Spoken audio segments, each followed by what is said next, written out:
So guys, papunta pa lang sila kaya papuntahin ko sila.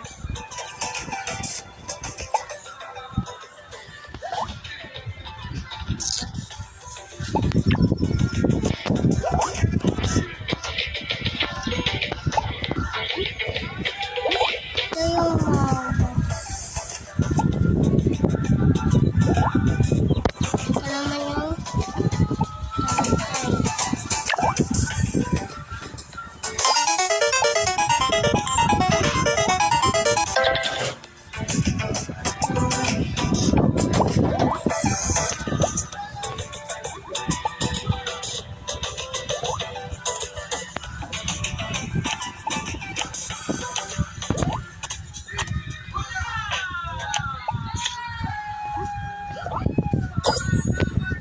So guys, ayan yung bibilan niya sa lalaki. Bibili siya no, eto. Para sa kanya lang kasi di pa naman